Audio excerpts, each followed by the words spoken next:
101.7 Citadelle.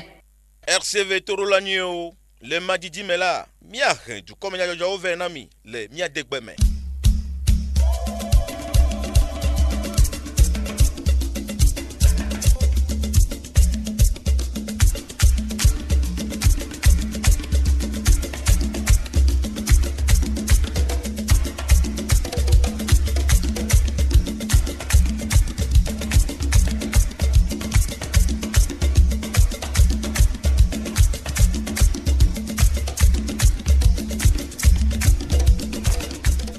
Nyaselanyo apetople afeno miowezo va dukome pe nyajojo mamie dakwenemi le tiatia ikemi gbawo ndoya be yola gbase dukome pe nyajojo yo migbatian citadelle be yo asedeke pe nyajojo akwenemi kakaka nyase enyata kakao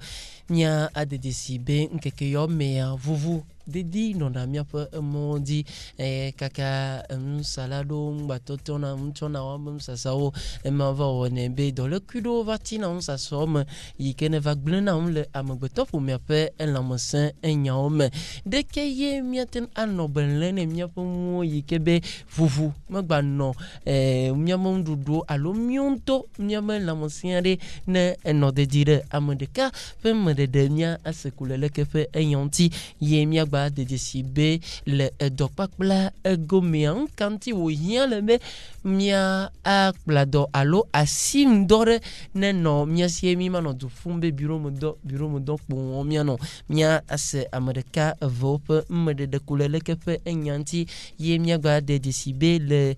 fosia pope enwa do de sia de wona akonta bobu me je le ministre ike ne pona nkogbe de fe enya ogboa yecha de akonta tu le dodo yo ke wo le fiakpeve wie nyame evaye ye mia agbano mia fa du comme penya jojo me kokoko al no politique pa akpaji le yamea ma trole Jean Ziako ikene la cho nu me koko avane mille ego yam Jean Ziako modubela mo kokbela Michel de ke mia fa moto olelo yo wezo nka we le politique pa akpaji ne yo mia globe ma to mo kokwaji adogbena to jino lo cha si de ka ke be wa we so va to kompa nya jom le politique ba akpa go jamia globe fura gbeke na va ya yo do okojo na amake nani amagbetota vlila gar ka ke minyal to ke nani apato sativi folivia odo kojo ne de ke no yidua mia ado munemi e mia aglobe so po monolawa o chan o to po edoji ye le C14 alo titi na wolo kono po le C14 mia odo de ani be la zonzonli e chok na egbono azonli la jeji kuma jeji wa mia de na mia po tojino lawo e ya la ku mia ejuta mia no kongo po ani gbanji de ke ye no le yin le te po mandua mia gba de ka ev na mia ba tojino lawo kwa mia trova kametete ba akpagoji mia globe amaka na pona football pe enya gbo le to le tuakpata kemu alo ku ne kwata kemu ya o chadi yova Togo ndeke no ipe chadi dia le duya mia de eko ne mia ba toji na lawo mia globe eko ne jano politique ba akpagoji pele kamatete ba akpagojia wawe enya yawmo yo metapono Jean Azianko todi no lo mi se mia pe enya takaka mia ivile ne mia trova do na mi yombe Michel Gaglo ye la fefia godo Gladys Aklasu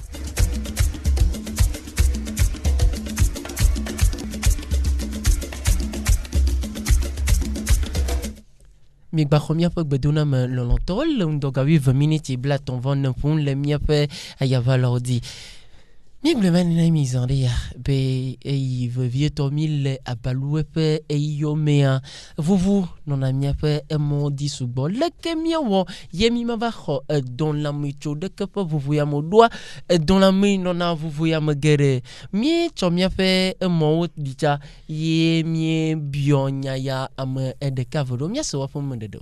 mia bon to mo bebu vo mo nya na mia kpere mia no ti ate gbem da le gbo a tutu gban to ne le kpro na no de kanye me a ke na fombo na kpro no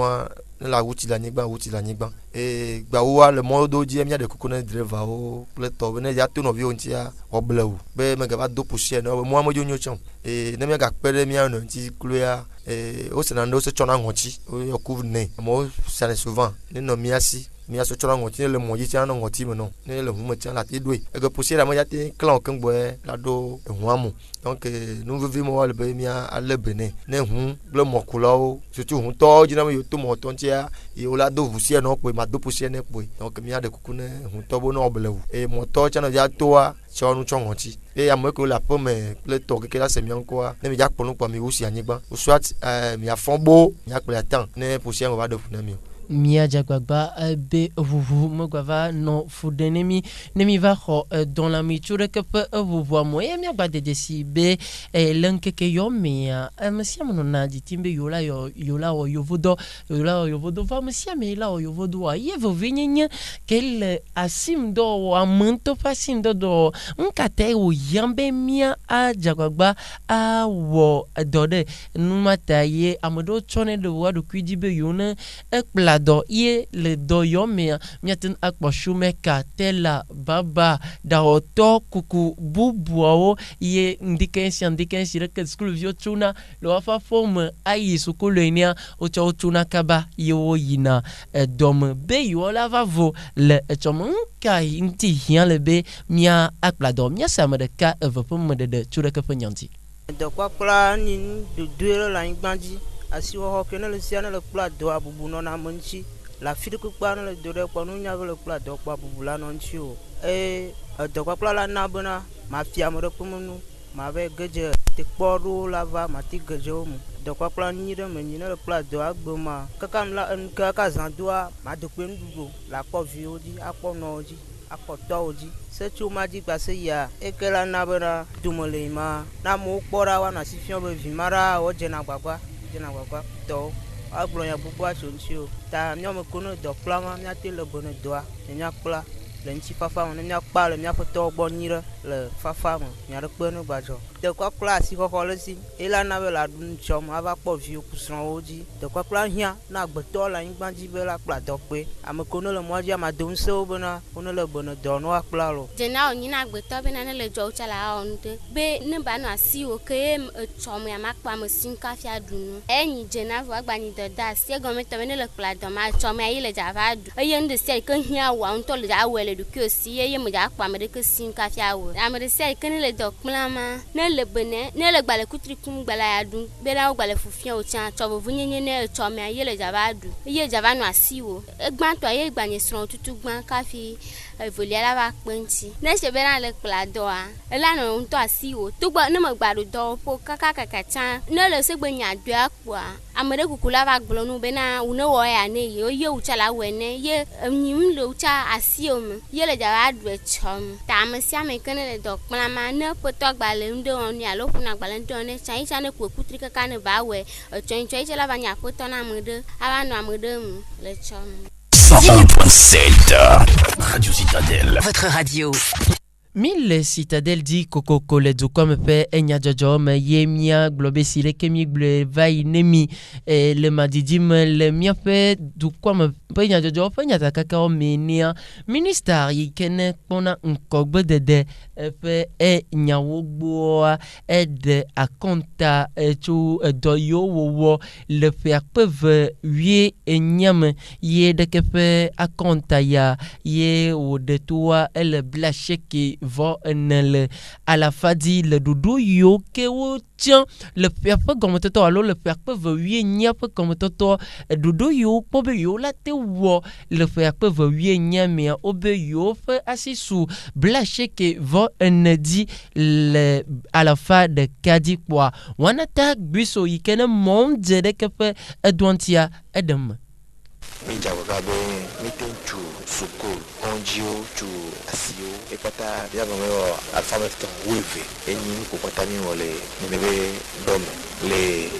de kato alo de tsugbebe dɔbɛ nyamea ame 16,000 wokɔ dɔ le ame kɔna dɔbɛ nu me tsa mi te kperi wɔn tsi mi wɔ dɔ ko mi trɔ wɔ agbalẽ alo ŋɔŋlɔ ɖo ko la te kperi wɔn tsi mi wa te wɔ wɔbe dɔ nyɔ le nyɔbe dzɔ epete dzi dzia mi ya yi ŋgodo me le nu ke mi wɔna ŋtsi o mi la gba yedzi wu nene eye yedzi wu nene anyi be sã maa gblɔ be ame ko le ahedada kaɖikaɖi mea mi dzra be mia ɖewo to le me miena programme ɖe be transfert monétaire ke mi nɔnɔ kotoka matɔn wòtí kuku mi wɔ wɔn va yi le pepe mi va ya mi wɔ le kara kudo dakpango be zona me gɔme fún mi ahedada sugbɔ le wa epe yake mi ya dzia mi ya tɔ dze ne be nu gɔme emi la wɔ to gba kpata ba mi la wɔ na me ko mi ahedala wòle ahedada kɛrɛkɛrɛ mi la wɔ le région kpata. Tɔbɛ amu wate to le ahedada me mina gba school kudo ɔndzo tutu du pasi tutu dzi nkunu na mina gba wɔ wusi gbede ke mi le wa yi ne. Aƒetɔ wɔnata guiso yi ke ne nɔzi mene ɖeke ƒe ɖoɖo ya woƒe dzidzedzekpɔkpɔ le fiakpe vewie nye mea yi ƒe meɖeɖewoe mɔ emiese kpoa wobe yiwo ƒe asi soso kolo tutuwo asiwo kakonu vovovowo dzi kpoa ema ye wowɔ le fiakpe vewie nye me yiwo gba le gbɔgblɔm be le fiakpe vewie asiekea mea yiwo la wɔ wuma nkanti yiwo ma wɔ alɔfa ɖeka le alɔfa ɖeka dzi ne ɖoɖo yiwo ke yiwo tia be yola wo le ƒe yeyea mo kpoa leleke ƒe ƒe yeyea mea nenye be ƒea tɔdzi ɖeka ame ɖewo nɔna gbɔgblɔm alo nɔna ƒe gbedom ne woa nɔnɔewo abe happy new year gbedzidzi lãmesẽ kuwotɔwo ɖeke ƒe gbedodo aɖe gɔmesese ɖe ke le esi le ame vovovowo gɔmea miatrɔ le ame geɖe ƒe ame ɖeka eve ɖewo ƒe ŋgɔmesese ŋti. Epe ɖe kpekpe ke va yina amewo dona epe be gbe na wa nɔnɔwo epe be gbea nu be nyi miatɔ gbɔ wɔ da ɖe miatɔ gbɔ le do ke ŋgɔ dzimiawo donc nu tɔtɔ be nyi ye eɖewo le nu do na me ova na me eva na me na ŋutɔ tsã nye nka yi epe be gbea ele be wo do ne ɖo ayame kpo be nyi o wo ɖo na le wɔe parce que epe ma trɔ ke wo ma do gbe na famille alo nɔviwo alo tɔ alo nɔwo alo hlɔwo alo dɔwɔƒewo alo aƒetɔwo nye mi ma wo lo va nkana ɖe dzi ne o ŋutɔ o do pe gbe no nyanya wo do pe adzi kaka le yia ne o do afi no suivre o la be eɖewo zena le me kokoko epe gbe nu be nyi ame sia ame la do e nke ya nyami bla galo gbe nu be nyi o kudo godo ra kwa nyangbo na be va ne me ya ko ande be nyi a te sia pe ya e hian be awe na no bi o ya ko e ve mu be me o ya o gbe to ya ne veut que mi wana mi toa et là les conditions que mon to se doit parce que amela o veut non et le souhaiter meilleur non non on to mo do ne ba 20 mois ndate 20 mois imaginez on a au fait de bonheur non la santé l'argent nous le fond à ça gamme dans le romain puis quoi la cogalo au là au doc moi be la 20 parce que esprit positif mi de sur le plan nouvel ando veut elle be mi a do de nuit na na no donc on le dit nous ne peut être avec là on est à la susciter une de l'année qui a été apporté bonheur les tabac jeunesse a fait le veut parce que nous on veut c'est nouvelle là moi on veut non parce que wa o ke o lo ne be na wa o ra nyale ko la so ne be ndo Efe gɔmetoto edze madoƒe gbe ne nɔvinye enyawoe adzea yimami esele ame ɖeka eve ɖewo ƒe ame ɖeɖewo me ekpoa mío keke mía adzagbagba be mía anɔ dɔ wɔm kutrikukutɔ vevietɔ míanɔ gbe dom na ne mawo be ne na mí lãmesẽ ne míate nɔ yeƒe dɔ wɔm. Citadel FM. La radio du défi. Miano politique pakpadi ile eyamo le dogawi 20 minutes blan vo tonfume kwa matro les gens yanko si rekele demo menemi le nyataka ko meniari taflatelo la tetro ko menemi adudu motoa Michel mia aglobel politique be akpa godia furak bekene va ya ye udo kojuna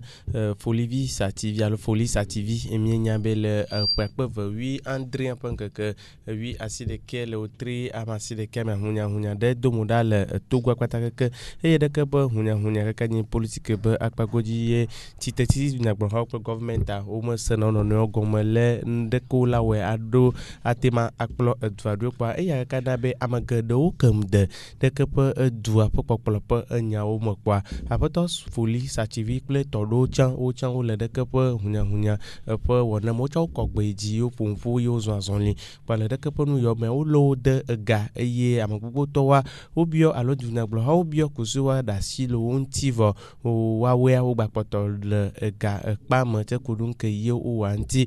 po kura gbe ke ne va ya hiã be wa de dro le gakpa me ye wa aɖo kodzo ne alo wa drɔ̃e ʋɔnu tse ku ɖo nu ko ne dzɔa kpoa wo kplɔe va ʋɔnudrɔ̃ƒe nyawo eye woɖo kodzo ne vɔ ɖeke ƒe police activi ke ne nyi zimenɔla ne mouvement no kwenka do dzesi ya me do dzesi ŋke nya ke wotsɔ le eŋtsi o elabena nu kpata ke ko gblɔ tso ŋtsia mele eya kpe be mele teƒo kpoa elɔ̃ melɔ̃ kodzoa woɖoe vɔ eye procureur alo ʋɔnudrɔ̃la eɖo ʋɔnudrɔ̃ƒea ɖo kodzo ne eye wòka ƒea me nene be ye wòawɔ le ɖeke ƒe ega ekpa eme eye mia agblɔ be me ɖeka eye ɖeke ƒe enya ko mouvement no kwenka vi bubu ɖo kple ame bubuwa wolo le politique be akpa ego edzi elabena le sedeawo ƒe agbalẽ ke ye bale mɔtata ke be wɔ ne dunyagblɔhawo kple gɔvmenta wo gblẽ ye hã ɖe me ko se woate ɖe asi ɖeke ƒe ame yawo ŋuti voa gɔvmenta kple ʋɔnudrɔ̃ƒe le kodzo ɖoɖo tɔxɛ ma wome le ɖe asi le ɖeke ƒe enya dzi o kpa míagblɔ be police activi be kodzoa ekpɔ eme vava sɔŋ eye bawɔƒe ame ne le ega ekpa me kpa le ɖeke ƒe enu yawo me kokokokoa míenya be wotri ke mi le ƒe ke ame nyia sɔ ƒe menɔlawo ye ke wotia le akɔ ke woda le wotri wuive ƒe ŋkeke wuia ke mi de ŋgbe va le ƒakpe ve enyi mea wotɔwo ƒe edɔwo dzi le sɔƒe me woɖɔ le sɔƒe menɔla xoxo kowo ne va ne va ya kpa wotɔwo ƒe edɔawo dzi kpa le sɔƒe me ƒe edɔwɔwɔ mea ame ko ne nyi titeti dunyagblɔha ko ni se 14 ko me yi ɖeke ƒe akɔƒe ya metɔwa alo me sɔ me kpɔ gome le sɔ ƒe menɔla ƒe akɔwo me wa wo de wo kɔgbe dzi eye wo gblɔ be ɖeke ƒe nu ya ke gɔvmenti ale wɔ kple ame yawoa alo ame ko ne sɔ ƒe menɔla yawoa mele eteƒe ta yo la wa zɔlizɔzɔ gã ɖe le togbɔ kpata keke le du vovovowo me alo le nuto vovovowo me eye nuto le ɖeka zɔlizɔzɔ mea yo ate abiɔ kususu be nuko yo le gblɔ eye sedia ƒe mɔtata ke yo wa gɔvmenti wa te gbɔ atrɔ gbɔ va le dzi eye nu sia nua wa yi le nɔnɔme enyuitɔ me kpoa gbe sia gbegbe alo ye sia ya ne wa wɔ ɖeke va zɔlia wo nɔna wo ma nana dudɔnɔla ke ne kpɔna flime mama kple nutome ƒe enyawo gbɔ kpoa alo ministre de l'administration territoriale de la décentralisation des collectivités locales ke ye aƒetɔ alo ministre avutɔ Payadowa Bukpesi le ŋkɔ na edo dzesi woŋlɔ leke be ndeta na ena wonya be le azɔlizɔzɔa mea ena mɔkpɔkpɔ le afi ɖe vɔ le ego bubu me ya le eke ne ka edu ɖo alo kɔ ɖo le etogoa ɖeke va zɔlia mate ma akpɔ me evavɔ kpoa sia ya ɖeke ƒe nuawoe edzɔna keŋgbɔ ye ɖeke va zɔna zɔzɔ va na me eye vevetɔ mi va kpɔna be afɔku geɖe yiwo drona tsona eme kpoa tititi dzabɔha ko ne ƒoƒo le C14 mea wo kpɔe eye wo gblɔ be ne le nana yo la aɖe asi ɖeke ƒe azɔlia ŋuti eye wo gbatse da ɖe mlemi ɖa ke ne nye wotra ŋkeke blavevɔ ade dzi eye wo gblɔ be tsɔ va zɔli ke ne nye wotria ƒe ŋkeke 12 megba le dzi o etrɔ dzo yi ɖe wotra ŋkeke blavevɔ ade dzi kpoa mío katã ke mianɔ muhege anɔ kpɔ ɖa be ɖeke va zɔlia keke la trɔm ɖe ko susu be nya ke gblɔm wolia gɔvmenti kple tɔwa te ɔsiasia trɔ va le dzia English wo gblɔ be wait and see míatsɔ ŋku va da ɖe ne ɖeke be le ɖoa míagba trɔ va kɔŋtsi le míaƒe dukɔme ƒe enyadzɔdzɔ eme ene emi eya la ku mi míadzo yi ɖe eduta míanɔ Congo ƒe anyigba dzi mi do dzesi be wo da akɔ le ɖeke ƒe eteƒea eye akɔke wo da wonɔ te kpɔ akɔnta xoxo gbogbo ɖe labena dɔgbedeha senia ye ɖo la le ɖeke ye ɖo la yɔ ɖeke ƒe akɔnta kpoa fuɖagbe ne va ya woyɔ akɔnta ye Félix Tshisekedi ye woyɔ be ye eɖu dzi eye eɖu dzi kple pointi blatɔn vɔ enyi blatɔn vɔ andre le alɔfa edzi eye ame ke ne kplɔe ɖo zi ɖeka ni Martin Fayulu kple yakpɔ blatɔn vɔ ene menyi le alɔfa edzi kpoa ɖeke ƒe akɔ yake yi se ni yoa egbewo le kɔgbe ame geɖewo le kɔgbe le yi dzi be me yome le dasi le edzio le Félix Tshisekedi ƒe dziɖuɖu me be yome dasi le edzio kɔ katolike hamea ye tsã ekɔgbe eyi dzi mi gba se be France ƒe dukplɔ France ƒe edua tsã ke de ɖeke ƒe enyame kpoa fifia me ya míagblɔ be senia ame ke ye ebe yɔma ku constitutionnel ela va tegbe le ɖeke ƒe ame yawo yɔa dzi eye ne ku constitutionnel va tegbe le dzi voa woatsi alo matsi alo la ɖu dzi kaka la ikpe la nyamena dudia makana jibe dukomba nya joko mona bava miagba ade emune miabe etoji enolao. Vous écoutez Citadelle. Musique, sport, information. Sont forcément sur 101.7 Citadelle. Mile du comme fait nya jojo me yene mia cho wu egbe fida fe du comme fait nya jojo no mia no kamete pe akpadi yele ya me mia no bol fo ona yukenela no mia si le kosida pe eno ya mia ano avadim avano su comme yemle ba mia no togo fe egome Jean Zianko ma anogbo zidekale le kebe fol fo nyom aglobe bolgbale avadim le kosida ya fe nu kako so comme de quel côté yo mia todi cho so comme mia aglobe tournoi des leaders 18 on lia kanele mo vraiment demi-finale retour là non terpema yem le mi dagbe que ne gbonu bol se sam vala no gama potavi la aho mia aglobe bol se sam vala no gama la bana étoile brillante tout hautua la dogukudo potavi bolo pour le new statue potavi ye kosira gba soka FC echo so comme la adogukudo active pour bolo pour mia jura le gam mia juva ide avadim mia globe tourna de la fraternité si lia la m20 yem le mi dagbe ya tona FC to batekpo la notekpo union sportive to live ye kosira gbe ya petit lion to adedi cop la ho elite FC to jo cop mia jura le gam mia no to kwata kam mia aglobe amake ye na kpona football pe nya ugbo le kheke kum ne pata kam ke mi yona be FIFA tu de dokweji eye wo azolizozo de alo wo chadidi de le du ko pataka kam ko susu be yo alankula afobolo po anya wonti alo la kpore ke ye no yina ele du modui boa togo chan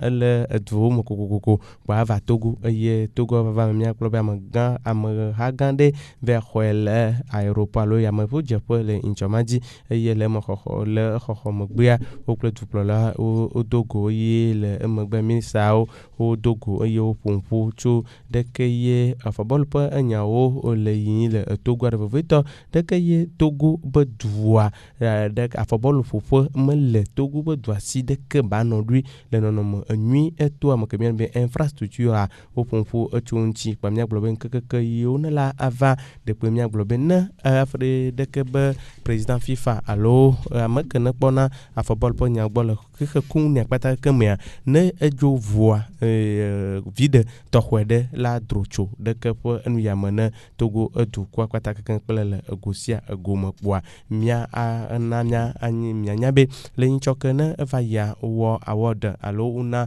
bol pour vie bobudesi bol pour vie nuito le akpeve wi enyam eye o tien amake na nyi Egypte visiti que ni Mohamed Salah yo tient le de que bete premier Egypte ntoye o gba tient bo wa pour de que po o biblia kaka no alo apakpe wi aside ke to no wa klo le roi echa ko gbeji eye o globe Togo e kan Togo dibe ye tient la va ide de que po bol fofo malo de que bo gododo ma Togo tient bo bol pour ha e kan dibe la ide